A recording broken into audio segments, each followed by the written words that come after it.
Bus stand ఎదురుగా అప్పుడున్నటువంటి hostel భవనం చాలా పాతదైనందువల్ల విద్యార్థులకు ప్రమాదం జరుగుతుందనే ఉద్దేశంతో ఈ హాస్టల్ భవనాన్ని సర్వే నెంబర్ 99లో ఫండ్స్ కేటాయించి నిర్మాణం చేయించడం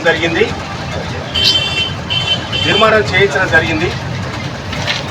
ఈ పాత హాస్టల్ భవనం స్థానంలో అప్పుడు 31 సెక్టర్స్కు ప్రభుత్వం ద్వారా ఎస్సీ కార్పొరేషన్ ద్వారా సోషల్ వెల్ఫేర్ ద్వారా అప్పుడు కోట్లాది రూపాయల డబ్బులు కూడా కేటాయించడం జరిగింది.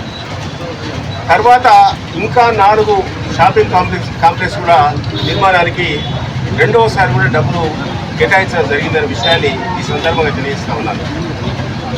ఎన్నికలు వచ్చినందువల్ల మేము ఆ సమయంలో ఎవరైతే నిరుద్యోగులైనటువంటి దళిత యువకులు చదువుకున్నటువంటి వారు, అదే స్థానికంగా ఉండేటువంటి వారు కల్వకుర్తి మున్సిపాలిటీ కానీ కల్వకుర్తి మండలం కానీ వీరికి కేటాయించలేదు.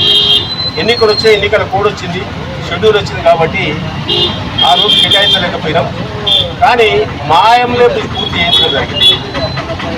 ఇప్పుడున్నటువంటి ప్రభుత్వానికి సంబంధించినటువంటి అధికారులు చాలా నిర్లక్ష్యంగా రూల్స్ను గైడ్లైన్స్ను తుంగలో తొక్కేసి, ఏదైతే నిబంధనలు ఉన్నాయో నిబంధనలు కూడా తుంగలో తొక్కేసి ఇక్కడ స్థానికంగా ఉండేటువంటి దళిత యువతులకు చదువుకున్నటువంటి వారికి ఇక్కడ న్యాయం జరగకుండా కల్వకుర్తి మండలంలో ఉన్నటువంటి దళిత సోదరులకు కూడా ఇవ్వాల్సినటువంటిది ఇలా మిర్చిల మండలానికి కూడా కేటాయించడం జరిగింది. అదేవిధంగా ఫిజికల్లీ హ్యాండిక్యాప్డ్ ఎవరైతే దివ్యాంగులు ఉన్నారో వారికి కూడా 1% కేటాయించాలి, అది కూడా కేటాయించలేదు. ఎస్ఎస్సి కంపల్సరీ పాస్ అయి ఉండాలి, వాళ్ళకు బిజినెస్లో ఎక్స్పీరియన్స్ కూడా ఉండాలి. ఎక్కడ కూడా నిబంధన పాటించలేదు. అంతేందుకు కల్వకుర్తిలో మున్సిపల్ కౌన్సిలర్గా ఎన్నికైనటువంటి అతని భార్య పేరు కూడా కేటాయించడం జరిగింది. ఇలా ప్రభుత్వం మీద అతని పేరుని కేటాయించడం జరిగింది. ఇలా ప్రభుత్వ నిబంధన ఏముంది, ఇవాళ ఉద్యోగస్తులకు కూడా ఇవ్వద్దు. ఇవాళ రూరల్ ఏరియా అయితే కల్వకుర్తి మండలం అయితే సంవత్సరానికి 1,50,000 ఇన్కమ్ ఉండాలి. కల్వకుర్తి రూరల్ మున్సిపాలిటీ ఏరియా అయితే సంవత్సరానికి 2 లక్షల ఇన్కమ్ ఉండాలి. అటువంటి వారినే మనం పరిగణలోకి తీసుకోవాలి. కానీ 6 లక్షల రూపాయల ఇన్కమ్ ఉన్న వాళ్ళని కూడా ఈరోజు షాపింగ్ కాంప్లెక్స్ కేటాయించడం జరిగిందనే విషయాన్ని ఈ సందర్భంగా తెలియజేస్తూ ఉన్నారు. మా దళిత యువకులు మొత్తం కూడా న్యాయమైన పోరాటం చేస్తున్నారు. 4 రోజుల నుంచి ఇక్కడ నిరాదీక్ష చేస్తున్నారు. కానీ ఎవరు కూడా చీమ గుర్తట్లేదు. ఇలా అధికార పార్టీ వాళ్ళు వచ్చి మరి మీకు న్యాయం చేస్తాము, మేము కలెక్టర్ను కూర్చోబెట్టుకుంటాము, మేము వస్తాము, ఆ లిస్టును రద్దు చేస్తాము, ఆ విధంగా మీకు అర్హులైనటువంటి ఎలిజిబుల్ ఉన్నటువంటి వారికి మీకు కేటాయింపజేస్తామని చెప్పి కూడా ఎవ్వరు కూడా వచ్చి మందలిచ్చిన పాపాన కూడా పోలేదనే విషయాన్ని ఈ సందర్భంగా తెలియజేస్తా ఉన్నారు.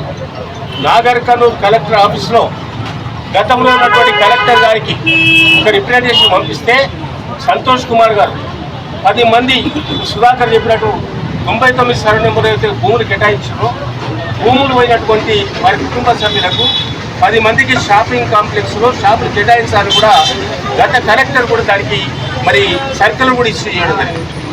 ఆ సర్కులర్ను కూడా ఇలా తుంగలో దొక్కడం జరిగింది.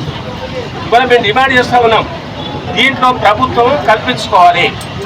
ప్రభుత్వానికి చిత్తశుద్ధి ఉంటే తప్పకుండా ఇలా రాష్ట్రంలో ఉన్నటువంటి సోషల్ వెల్ఫేర్ మినిస్టర్ అడ్లూరి లక్ష్మణ కుమార్ గారు, దాంతోపాటు ఈ రాష్ట్రానికి ముఖ్యమంత్రిగా పనిచేస్తున్నటువంటి రేవంత్ రెడ్డి గారు ఇది కల్పించుకోవాలి. ప్రిన్సిపల్ సెక్రటరీ సోషల్ వెల్ఫేర్ దీన్ని వెంటనే సుమోటోగా తీసుకొని ఇచ్చినటువంటి ఆర్డర్స్ సర్కులర్స్ మొత్తం కూడా రద్దు చేయాలి.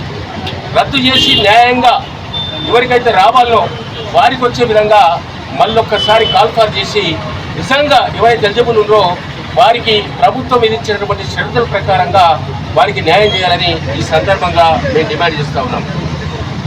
కాబట్టి ఈరోజు కలెక్టర్ గారు కూడా వెంటనే స్పందించాలి. ఎవరో ఆయన సోషల్ వెల్ఫేర్కి సంబంధించినటువంటి ఇవాళ ఇన్ఛార్జ్గా ఉన్నటువంటి సిఇఓ ఉన్నాడట, ఆయన ఆధ్వర్యంలో జరిగిందట. మరి కలెక్టర్ గారు దీనిపైన ఫైల్ చేపించుకొని వెంటనే ఒకసారి పరిశీలించి పూర్తి స్థాయిలో సమీక్షించి కలవకుర్తిలో జరుగుతున్నటువంటి అన్యాయాన్ని అరికట్టవలసిన బాధ్యత ఉందనే విషయాన్ని కూడా ఈ సందర్భంగా తెలియజేస్తా ఉన్నాను. ఎందుకంటే కలవకుర్తి ఇది గుండెకాయ. ఇక్కడ బస్టాండ్ సమీపంలో ఇక్కడ ₹1,00,000 గజం ఉంటుంది. ఇలా 6,000 గజాల్లో కాంప్లెక్స్ నిర్మాణం చేయించడం జరిగింది. 6,000 గజాలంటే సుమారు దగ్గర దీనికి నిర్మాణం చేయించడానికి ₹5 కోట్ల అయింది. స్థల ఖరీదు సుమారు 50 కోట్ల నుంచి 60 కోట్ల రూపాయలు ఉంటాయి. దయచేసి కల్వకుర్తి యొక్క మున్సిపాలిటీ యువకులకు, చదువుకున్నటువంటి నిరుద్యోగులకు, కల్వకుర్తి మండలంలో ఉన్నటువంటి మా దళిత సోదరులకు అన్యాయం జరగకుండా కలెక్టర్ గారు వెంటనే స్పందించాలి. దీని పట్ల ప్రభుత్వం వెంటనే సుమోటోగా తీసుకొని Atluri Lakshmana Kumar garu social welfare minister, principal secretary, దీనికి సంబంధించిన అధికారులు వెంటనే ఇచ్చినటువంటి ఆర్డర్స్ రద్దు చేయాలి. అవన్నీ కూడా రద్దు చేసి తిరిగి స్పెషల్గా ఫ్రెష్గా పిలవాలి, వీరికి న్యాయం చేయాలని చెప్పి ఈ సందర్భంగా మా అందరి పక్షాన మేము డిమాండ్ చేస్తూ, వీరికి న్యాయం జరిగే వరకు మేము వీరి వెంట ఉండి పోరాటం చేసి తప్పకుండా ఈ ప్రభుత్వం చేస్తున్నటువంటి అక్రమాలు, అన్యాయాలు అరికట్టి ఆ విధంగా ఈ ప్రభుత్వ విధానాలు ప్రజలకు అవగాహన కల్పించి అర్థమయ్యే రీతిలో వారు కూడా అర్థం చేసుకునే విధంగా ఈ ప్రభుత్వ ద్వంద్వ విధానాలు, ఈ ప్రభుత్వ అప్రజాస్వామిక విధానాలను ఎండగడతామని సందర్భంగా నేను వీరికి మద్దతు తెలియజేస్తూ, మేమందరం కూడా మద్దతు తెలియజేస్తూ మళ్ళొక్కసారి ఆలోచించాలి. ఇలా ఆదివారం, రేపు సోమవారం నాడు తప్పకుండా కలెక్టర్ గారు కూడా నిన్న ఫోన్ చేసి మాట్లాడినా, దీనికి సంబంధించిన ఈడీ గారితో మాట్లాడినా, దీనికి సంబంధించిన ప్రిన్సిపల్ సెక్రటరీ గారితో మాట్లాడినాం, దీనికి సంబంధించిన పోలీసు అధికారులతో కూడా డిఎస్పీ గారు, లోకల్ డిఎస్పీ గారు కూడా మాట్లాడి మా వారి మీద దౌర్జన్యం చేయొద్దు, కేసులు పెట్టొద్దు, వాళ్ళు న్యాయమైన పోరాటం చేస్తున్నారు, న్యాయంగా వారికి రావాల్సినటువంటి హక్కులు సాధించుకోవడానికి చేస్తున్నారు కాబట్టి దయచేసి సహకరించాలని కూడా పోలీస్ డిపార్ట్మెంట్ కూడా చెప్పడం జరిగిందనే విషయాన్ని సందర్భంగా తెలుసుకుంటూ, ఇలా అన్ని డిపార్ట్మెంట్స్ కూడా మీకు తప్పకుండా న్యాయం జరిగే విధంగా మీరందరూ కూడా ప్రయత్నం చేయాలని మళ్ళొక్కసారి డిమాండ్ చేస్తూ అందరికీ ధన్యవాదాలు తెలియజేసుకుంటూ జై తెలంగాణ.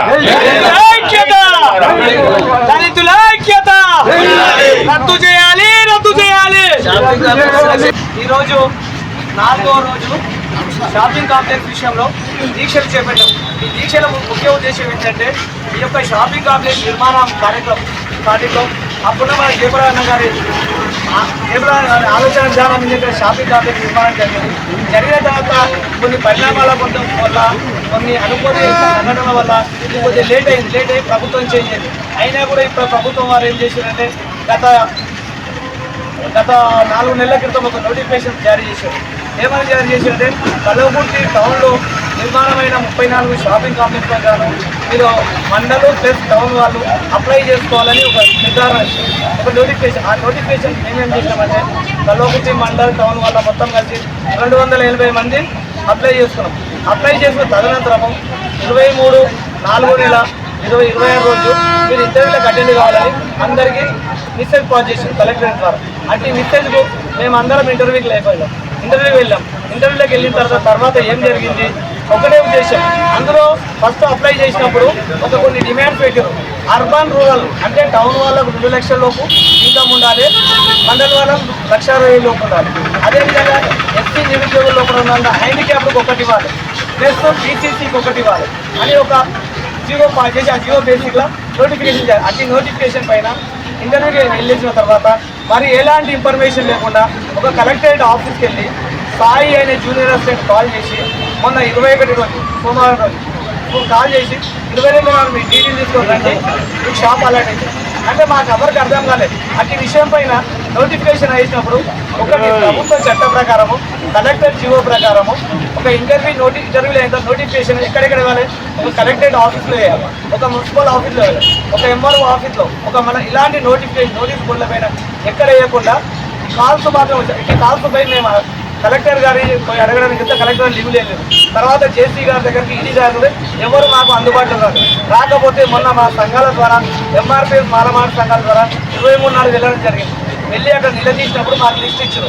ఆ లిస్ట్ ఇస్తే ఆ లిస్టులో మేము అన్ని చూస్తే ఒక బీసీసీకి లేదు, ఒక ఎస్సీ దళిత హ్యాండిక్యాప్కి లేదు. అదేవిధంగా చదువుకున్న నిరుద్యోగులను పక్కన పెట్టేసి ప్రభుత్వ నిబంధనలు తుంగలో తొక్కి 2 లక్షల లోపు ఉన్నవారికే ఈ షెడ్యూల్ కేటాయించాలి ఒక జీవో ఉంటే ఆ జీవోని కూడా పట్టించుకోకుండా అది కలెక్టర్ గారి పొరపాట, జేసీ గారి పొరపాట, ఈడీ గారి పొరపాట మాకు ఇంతవరకు అర్థమవుతలేదు. శాలరీ సంవత్సరానికి 5 నుంచి 6 లక్షలు ఇన్కమ్ ఉన్న వాళ్ళకు, ఒక ప్రజాప్రతినిధులకు ఇందులో లిస్టులో అనౌన్స్ చేసి వాళ్ళ డీడీలు కూడా స్వీకరించబడాయి. ఎందుకు ఈ విధంగా స్వీకరించారో మేము వివరణ అడిగితే అక్కడ జేసీ గారు అందుబాటులో రాలే, ఈడీ గారు. అందుకోసమని ఈరోజు 4వ రోజు మేము ప్రభుత్వ విధి విధానాలకు వ్యతిరేకంగా మాకు దళిత నిరుద్యోగులకు అన్యాయం జరిగిందని చెప్పి సరైన సక్రమైన పద్ధతిలో ఈ ఇంటర్వ్యూలు చేపట్టలేదు. ఇంటర్వ్యూలో కూడా ఒకటి పోవడం, పేరడగా మాకు ఇంటర్వ్యూలు చెప్పడం. అదేవిధంగా లిస్టు కూడా ఏ విధంగా కార్యక్రమం చేయాలి, లక్కీ ద్వారా చేయలేదు. కనీసం ఎలిజిబిలిటీ పర్సన్ ఎవరు చదువుకున్నారు, ఎంత చదువుకున్నారు అది ఇవ్వలేదు. అదే ఇక్కడ షాపింగ్ కాంప్లెక్స్ ఫస్ట్ ముఖ్య ఉద్దేశం, ఇక్కడ షాపింగ్ కాంప్లెక్స్ నిర్మాణం కాకముందు 99 సర్వే నెంబర్లు ల్యాండ్లు పోయినాయి కల్వకుర్తి ప్రాంత ఎస్సీ లైన్. ఆ ల్యాండ్లు పోయినప్పుడు నిర్మాణం చేపట్టే టైంలో ఇక్కడ ఎస్సీ హాస్టల్ ఉంది. ఈ హాస్టల్ సోషల్ వెల్ఫేర్ డిపార్ట్మెంట్లో ఉంది.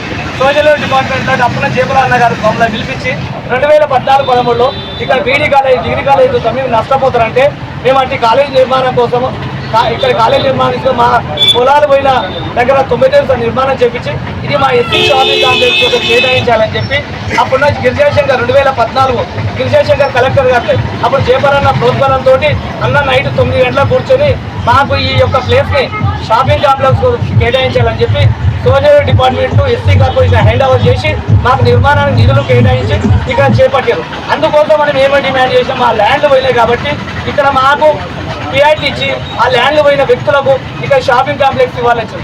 అదేవిధంగా అప్పటి నుంచి 2013 అంటే ఇప్పుడు 13-14 సంవత్సరాల నుంచి ఏజ్ బార్ కావడానికి వచ్చింది. దానికోసం కూడా 45 to 55 వరకు ఎలిజిబిలిటీ తీసుకోవాలని పోయిన కలెక్టర్ గారికి ఒక విన్నపం ఇచ్చినాం. ఆ కలెక్టర్ గారు ఏం చేశారంటే ఒక జీవో పాయింట్ ఇంట్లో కష్టపడరు, ఈ 10 మందికి ముందు ఇచ్చిన తర్వాత 24 లిస్టు ప్రకారం లక్కీ టిప్ప ఏదో విధి విధానాల మీద కేటాయించాలని అప్పటి కలెక్టర్ గారు పోయిన కలెక్టర్ గారు చెప్పారు. ఇప్పుడు కలెక్టర్ గారు దాన్ని లిస్టులో తీసుకోకుండా ఇప్పుడు ఏ విధంగా లిస్టు చేసారో మాకు తెలియడం లేదు. దానికోసమని సరైన ఇప్పుడు జరిగిన పొరపాటు మీడియా ద్వారా పెద్దల తెలియజేస్తున్నాం. దీని ప్రకారంగా గతంలో జరిగిన పొరపాటు కాకుండా వెంటనే ఆ 34 మంది లిస్టు రద్దు చేసి ఇప్పుడు కొత్తగా సరైన చదువుకున్న దళిత నిరుద్యోగులకు కేటాయించాలి. అదేవిధంగా వికలాంగులకు ఒకటి కేటాయించాలి, అదేవిధంగా బీసీసీ కేటాయించాలి. వాళ్ళు పొరపాటు చేసింది లిస్టులో క్లియర్గా అక్కడ కనిపిస్తుంది. అంటే గవర్నమెంట్ జీవోలు తుంగలో 4 పాయింట్లు ఒకటి దళిత నిరుద్యోగులు విషయంలో కూడా హ్యాండిక్యాప్లు లేదు బీసీసీ, అదేవిధంగా 2 లక్షలు 1,60,000 లోపు ఉన్న వాళ్ళకే ఇవ్వాలి. మండల్ టౌన్ అంటే వీటన్నిటి అధిగమించి చట్టానికి విరుద్ధంగా ప్రభుత్వ అధికారుల పొరపాట, రాజకీయ నాయకుల ప్రోత్బలమా మాకు తెలియదు. కాబట్టి ఈ లిస్టును వెంటనే రద్దు చేసి కొత్త లిస్టు అది ఎక్కడ కల్వకుర్తి చదువుకున్న నిరుద్యోగులు ఎస్సీలు మాలామారిగా 2 వర్గాలు ఉన్నాయి. 2 వర్గాల కలెక్టర్ సమక్షంలో పిలిపించి ఇక్కడ ఎంతమంది ఉన్నామనేది మాకు తెలుసు. ఎస్సీలో చదువుకున్న నిరుద్యోగులు ఎంతమంది ఏజ్ లిమిట్ ప్రకారంగా తీసుకొని మాకు ఈ 34 షెడ్యూల్ కేటాయించాలని ఈ నిరసన ముఖ్య ఉద్దేశం డిమాండ్ చేస్తున్నాం.